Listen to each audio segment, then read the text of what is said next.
Cuando investigamos nos hemos encontrado que un porcentaje mucho más amplio de los porcentajes que se venían. Sabemos también, desde el momento en que hemos empezado a medir esas conductas, que son más frecuentemente víctimas de ellas los niños varones que las niñas, y al mismo tiempo que son más frecuentemente aquellos que las perpetran también niños varones que niñas.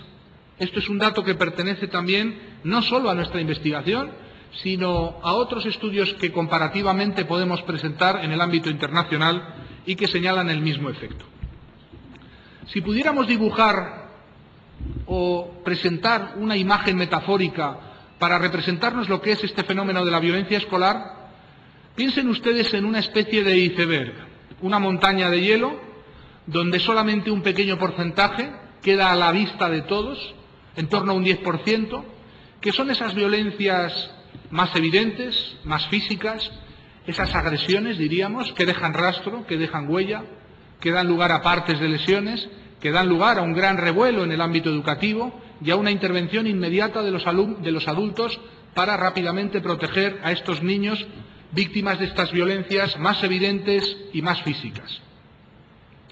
Este porcentaje es verdaderamente pequeño en relación al total de violencias que padecen frecuentemente los niños en el ámbito escolar. Y quiero referirme a ello porque, de alguna manera, el término anglosajón bullying, cuando se traduce al castellano, inmediatamente se viene a traducir como maltrato e intimidación con una acepción excesivamente física de ese tipo de maltrato. Esa intimidación está basada en una intimidación basada en una amenaza para la integridad física del niño. De alguna manera, algunos incluso traducen el bullying como matonismo, dando a entender que aquellos que acosan son matones que se imponen, que buscan dominar en última instancia hasta físicamente a sus compañeros, a los otros niños. Y esto da lugar a un equívoco en la percepción social y también en la misma percepción que tenemos los educadores del fenómeno, dejando la gran mayoría de conductas de violencia que sufren los niños en un silencio, en una clandestinidad que termina siendo una trivialización y una banalización que les hace mucho daño. Les hace daño porque no encuentran respuesta en nosotros, porque nosotros, al no establecer una inmediata visualización de esas conductas, porque no dejan rastro, porque no dejan huella, porque no son inmediatamente visibles a simple vista por observación de heridas o de golpes o de un maltrato físico, a partir de un determinado momento los niños que son víctimas de ellas concluyen que efectivamente ir al colegio significa eso, que vivir la relación con compañeros en el ámbito escolar significa ser maltratado, y una buena parte de ellos entran en lo que llamamos en psicología indefensión aprendida, generando a medio y largo plazo importantes secuelas psicológicas que al final les producen cambios importantes en su forma de ser, lo que llamamos o denominamos los psicólogos cambios permanentes en la personalidad, y que además les exponen a ser en el futuro futuras víctimas propiciatorias más vulnerables a otras futuras formas de acoso que se manifestarán en el futuro en el ámbito doméstico, violencia doméstica, en el ámbito laboral, violencia laboral, acoso laboral, mobbing, es decir, algo que sí que tiene que ver con qué tipo de sociedad estamos preparando desde el momento en que trivializamos y banalizamos esas violencias. Con ocasión de la salida de los datos tan solo preliminares, el informe se publicará en los próximos días, hubo quienes, desde asociaciones nacionales de padres y madres, señalaban, un poco trivializando y banalizando algunos datos, que esto de los motes siempre ha existido, que esto de reírse de alguien es algo normal, que no se puede considerar este tipo de violencias como un tipo de violencia que debiéramos señalar, que debiéramos denunciar o que tuviéramos que intervenir sobre ellas. Es un tipo de violencia o un tipo de conductas, dicen estos comentaristas, sobre las que los adultos no debiéramos entrar, son cosas de niños, hay que dejarles libremente estar, que se vayan en torno a esas conductas organizando, integrando, encajando entre ellos, un poco en el mensaje de no intervención, un poco en el mensaje de ir dejando que las víctimas resuelvan sus problemas solas. No debemos entrar ahí, son cosas que siempre han existido, pero miren por dónde el ser ridiculizado mediante motes en España afecta al 14% del total de los niños, que refieren esta conducta como muy frecuente.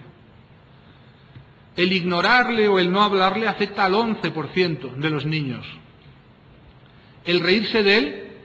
en clase, cuando se equivoca de manera habitual o sistemática, lo señala el 9,3%. El ser víctima de insultos, humillaciones, vejaciones, hostigamiento verbal lo señala un 9%. El ir contando mentiras o acusarle de cosas que no ha hecho o no ha dicho lo refieren el 6,3 y el 7,5% de los niños que han participado en este estudio. El 6% dicen que muy frecuentemente se meten con ellos por su forma de ser. El 6% también dicen que se burlan de ellos por aspectos de su apariencia física. El 5,4% refieren que no les dejan, les impiden participar, jugar, integrarse. Y un 5% dicen que son objetos de gritos, de ser objeto de un maltrato verbal, de chillarle, gritarle de manera sistemática. Claro, leyendo estos comportamientos, cualquiera de ustedes que trabaje habitualmente con niños dirá, pues qué cosa más normal y natural. Son conductas que se pueden perfectamente ver, no son tan ocultas, no están tan en el fondo del océano, por debajo de la línea de flotación del iceberg.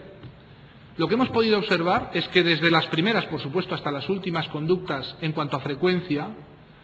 mediante análisis estadísticos, donde contrastamos aquellos que las presentan muy frecuentemente o que no las presentan en absoluto, vamos verificando cómo existen desde esos primeros grupos de exposición a estas conductas niños que ya están generando daños en cuanto a la manifestación del síndrome de estrés postraumático infantil, sobre todo un síndrome de estrés postraumático tipo 2, que no es el efecto de una grave agresión, de un golpe, de una paliza, de violencias físicas, sino que suele ser el efecto acumulativo de estas conductas, que ninguna de ellas seguramente es muy grave, produce un impacto en el corto plazo, pero cuya concatenación y acumulación va a producir literalmente los mismos efectos en los niños, es decir, un daño y una modificación en los patrones, en la forma de ser, en la conducta. Preguntados por quiénes son los autores de estas conductas de maltrato habitual o sistemática, nos refieren niños el 19%, niñas autoras de estas conductas el 8%, grupos de niños y niñas de otras clases el 14%, y una pequeña tasa, en mi opinión preocupante, a las alturas que estamos, del 3,7% de niños que refieren que esas violencias proceden de algún profesor. Dentro de ese grupo, cuya prevalencia hemos estimado para toda España en torno al 23%, un 54% de ese 23%, que podemos considerar dentro técnicamente de este cuadro, presentan daños graves o muy graves dentro de lo que sería el síndrome de estrés postraumático. El 55% presentan tasas de distimia graves o muy graves. Un 30% presentan flashbacks o visualizaciones recurrentes de situaciones de malos tratos que viven en el colegio.